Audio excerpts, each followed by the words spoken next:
Magandang araw po mga bayang karerista. Magbibigay na po tayo ng tip, giya at impormasyon para sa araw ng Biyernes, December 8, 2023. Tara!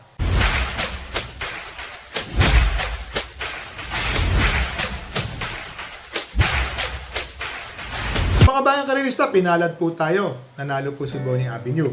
Gaya po ng sinabi ko, isang magandang lundag, wala lang pong magiging aberya, makakaraos po. So, nakaraos naman po si Bonnie Avenue. So, sinwerte po tayo. Ang nasigundo po, kabayo po ni Boss Kidabata. Congratulations po, Boss Kidabata. Maganda po yung forecast ng kabayo natin at kabayo niyo po. So, thank you po, Boss Kidabata. So, magbigay na po tayo ng tip, giya at impormasyon. So, ang start time nga pala ng karera, mga bayang karerista, is 12:30 ng tanghali po. Opo, tanghali. Ito po, meron pong hinandang siyam na karera. Maganda po ang lineup, mga bayang karerista. Kung mapapansin niyo po, napakaganda ng lineup. So, ulitin ko lang po, start time po ay 12:30 ng tanghali. Agahan po natin pumunta sa mga OTBs para makataya po tayo ng maaga. Magbaon po tayong tubig minute. Dito po sa race number 1, 2-year-old maiden race. So, ako po, personally, nagtanong po tayo, kwentuhan, alam niyo na. Dito po sa race number 1, yung entry number 1, Shadow Oaks. Gustong-gusto po nung trainer ko po yan. Magandang kabayo, malaking kabayo po. Mabuti daw po yan, mga bayang karerista. So sabi niya, Boss Jess, pwede yan. Yung po ang sinabi niya sa akin. Kaya sinishare ko sa inyo kung yung nasasabi sa akin. Dito po sa race number 1, second choice po, entry number 5. Lucky 222, siya po ang second choice ko. Medyo may katagalan na po yung huling barrier niya. Pero kung pagmamasdan niyo po itong kabayo na to, may inam din po ito sa katawan. Parang 1.16 po ang tinapos nito. So, tingin ko po, malaki rin po ang panalo nito. Pero alam niyo, karera po yan, 2-year-old to. Anything can happen po. Pabago-bago po ang takbo ng mga 2-year-old. Yun po mga bayang karerista. So, dito po sa race number 1, first choice po, entry number 1, Shadow Oaks. Second choice po, entry number 5, Lucky 222. Dito na tayo sa race number 2, mga bayang karerista, 3-year-old and above maiden race. Ako po nagtaka, si heavyweight po, kakopol entry si Red Scorpion. Kung di po ako magkamali, baka po pag-aari na po ito ni Boss Willie Apan. Ano lang po tingin ko lang po. I'm not sure pero tingin ko lang po yan. Kasi yun lang po yung Red Scorpion, personal palahin po ata ni Boss Willie Apan. Ang first choice ko po dito yung entry number 2 na si heavyweight. Nung nakaraan po, nandudun. Yun nga lang po, nagfa-falter po siya sa last 150 meters. Medyo biglang malakad. So, baka yung name na heavyweight po, talagang heavyweight. Mabigat po yung kabayo. So, tingin ko lang po. May panalo po yan si heavyweight. Ang second choice ko po dito, entry number 1, home court. Si Elad Bingcola, minus 1 kilograms po. Ito po kasi si home court, pag may-ari malamang to ni Boss Sandy Ambier. So, tingin ko po, magandang laban po yan. Kasi dito po, sa totoo lang po, si B-Fit and Fabulous, may takbong maganda, may takbong hindi maganda. Yung pong tanging ikaw, may 1.18 po ito sa 1,200 meters. Nag-barrier po recently. Ito namang numero 7 po. Alam niyo naman, hindi naman natin pa nakakitaan ng buti. Kaya dito po ako sa entry number 2 at entry number 1. First choice and second choice. So, ulitin ko lang po. Dito po sa race number 2, first choice po, entry number 2, heavyweight and 2A Red Scorpion. Second choice po, entry number 1, home court. So, dito na tayo sa race number 3, mga bayang karerista. 1,200 meter race, 8 entries. First choice po, entry number 8, Manlot Island. Nung tumakbo po si Manlot Island doon nakaraan, nakipagretratan po ito sa unahan. So, masasabi ko kung may buti po talaga itong si Manlot Island. Tingin ko, siya po ang malyalyamado rito, mga bayang karerista. Basta kung pagbabasihan niyo po yung previous 2 runs niyan, lalo na po yung kailan lang, maganda po ang pinakita nito ni Manlot Island. Ang second choice ko po dito yung entry number 7 na si Jack of Clubs. Kasi alam niyo naman po, itong ibang Jack of Clubs na to, mainam po pagka nalo na nanalo Alam niyo na, mga bayang karerista, ganun po talaga ang karera. Siguro naabot niyo na maibig kong sabihin, yung Jack of Clubs po, lalo na rating 5 to, pagkakataon pong manalo. Kailangan dito manalo ka, mga bayang karerista Pag na tercero, segundo, tercero ka dito, papanik ka ho ng non-winner ng winners and placers po. Kagaya po nung nangyari kay Double Rock, nakita ko po kahapon sa programa, na segundo lang po siya pumanik. Hindi ko na po natin alam kung makakababa pa siya ng non-winner ng placers kung ilang takbo. Kaya kung dito sa rating 5 may pagkakataong ka manalo, gawin mo ng manalo. Sayang naman, papanik ka rin naman po. So dito po sa race number 3, first choice po entry number 8, Manlot Island. Second choice po entry number 7, Jack of Clubs. Dito na po tayo sa race number 4, mga bayang karerista, 8 runners po. Dito po ako nahihirapan talaga. Yung karera po na to, 6 na kabayo po matulin. Yung 1, Real Equity, 2, Stefani, 3, Amiable Maxine, Borrowed Heaven, 4, Mellifluous, at saka si Red, White, and Blue. Mga bayang karerista. 6 na kabayo po ito na lahat po matutulin. Pero tingin ko may pinakamatulin dito ay si Red, White, and Blue. Kaya pagka humabol po silang humabol dito, ma-open up po sa mga ibang re-remate. So ang first choice ko po dito, entry number 5, Mellifluous. Maganda po yung tinakbo ng nakaraan nito, mga bayang karerista. Nanalo po ito. Para sa akin po, pwede po itong pumirmis, tumutok, at baka swertehin, manalo pa. Ang second choice ko po dito yung entry number 4, Borrowed Heaven. Alam naman natin kung sino ang kinakalaban nito, mga bayang karerista. Stakes campaigner po ito na 2-year-old, 3-year-old. Yung po ang pagkakaalala ko po dito kay Borrowed Heaven. Kaya tingin ko po may panalo po ito. Ang third choice ko po, entry number 7, Baba Boom. Ito po yung sinasabi ko, kung magkakaroon po ng killer pace dito yung 6 na kabayo, kung sino man po yung habol agad kay Red, White, and Blue, mapapahirapan. Si Baba Boom, dadating po yan nakapigil. Kahit anong mangyari, nakapigil na. Lalakpasan po sila niyan. Yun po ang kalkula ko. Kaya nilagay ko lang po siyang third choice. Alam niyo naman po sa karera, swerte yan lang po talaga yan. So dito po sa race number 4, first choice po, entry number 5, Mellifluous. Second choice po, entry number 4, Borrowed Heaven. Third choice po, entry number 7, Baba Boom. Ngayon po, kung may kursonada po kayong magdagdag pa dyan, mga bayang karerista, dagdag po tayo. Isa po ito sa nahihirapan po ako. So dito na po tayo sa race number 5, mga bayang karerista. 1,400 meter race, 11 entries po. First choice ko po, entry number 7, Hot Rat Hearts. Nung nanalo po yan, bayang karerista, tinalo po niya si Kalangaman Island na metahan niya. Parang sukat na sukat po yung pagkakadala. So sa tingin ko po, kaya pong umulit ni Hot Rat Hearts dito po sa rating 20.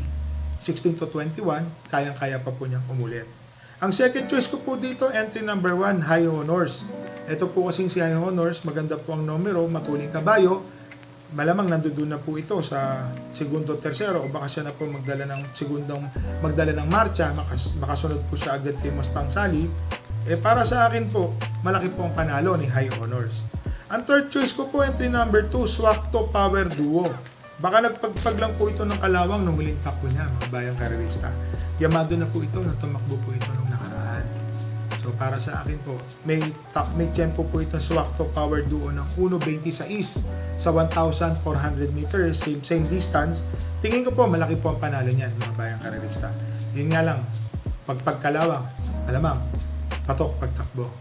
Nilagay ko lang po siyang third choice. Depende po yan kung ano pong ikikilos ng kabayo. So dito po sa race number 5, first choice po, entry number 7, Hot Rat Hearts. Second choice po, entry number 1, High Honors. Third choice po, entry number 2, Swakto Power Duo. So dito na po tayo sa race number 6, mga bayang karerista. 1,400 meter race, 10 entries po. First choice ko po, entry number 5, Private Dining. Nakakalaban po ito, bayang karerista ni Bonnie Avenue. Ito po yung nagkaroon ng saraduhan.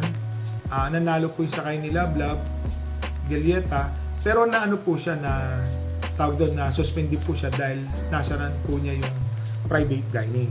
So ito po ang first choice ko. Ang second choice ko po dito, entry number 10, Tears of Joy. Apprentice rider po, 49 kilograms. Magaan po ang dala.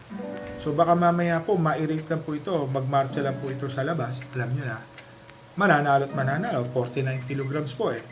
Pero ang third choice ko po dito, entry number 7, Batang Novaliches. Napapansin ko po, gumaganda po yung takbo nito, mga bayang karerista.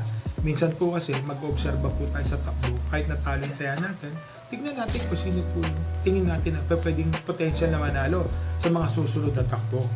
Siya po ang aking third choice, si Batang Novaliches. May inam na po yan. So dito po sa race number 6, first choice po entry number 5, Private Dining. Second choice po entry number 10, Tears of Joy. Third choice po entry number 7, Batang Novaliches. So dito na po tayo mga bayang karerista, race number 7. Meron po tayong kabayo dito. So kapitan lang po ng swerte, si Rain Rain Go Away. Third choice ko po yan ha. Inuna ko po. Third choice ko po si Rain Rain Go Away. Tingin ko po may panalo na po yan ngayon. Sana po makabisado po ni Jackie Elos, yung kabayo natin. 52 kilograms minus 3 kilograms po siya.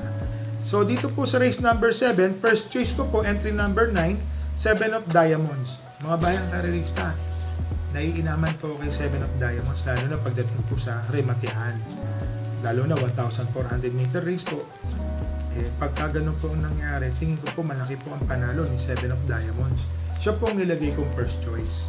Ang second choice ko po dito, entry number 8, Sirsha. Ito po kasing si Sirsha, mga bayang karerista, sa akin na po manggaling. Mababa na rin po sa laban. Ibang grupo po ang kinakalaban nito.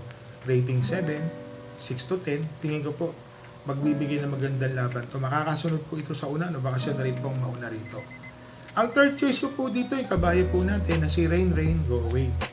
Mga bayang karerista, tingin ko po nung nakaraan, mapapatakbo na po ni MR Elos po ito ngayon.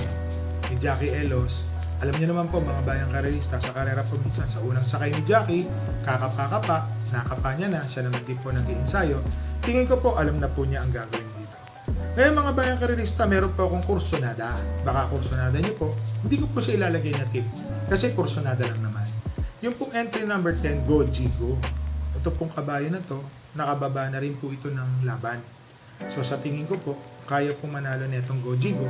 Kaya lang po, 3 lang po ang pipiliin ko. Hindi ko po siya sinama. Pero kayo po, pwede nyo po siya idagdag.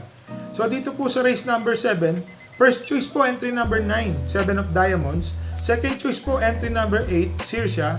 Third choice po entry number 2, Rain Rain Go Away.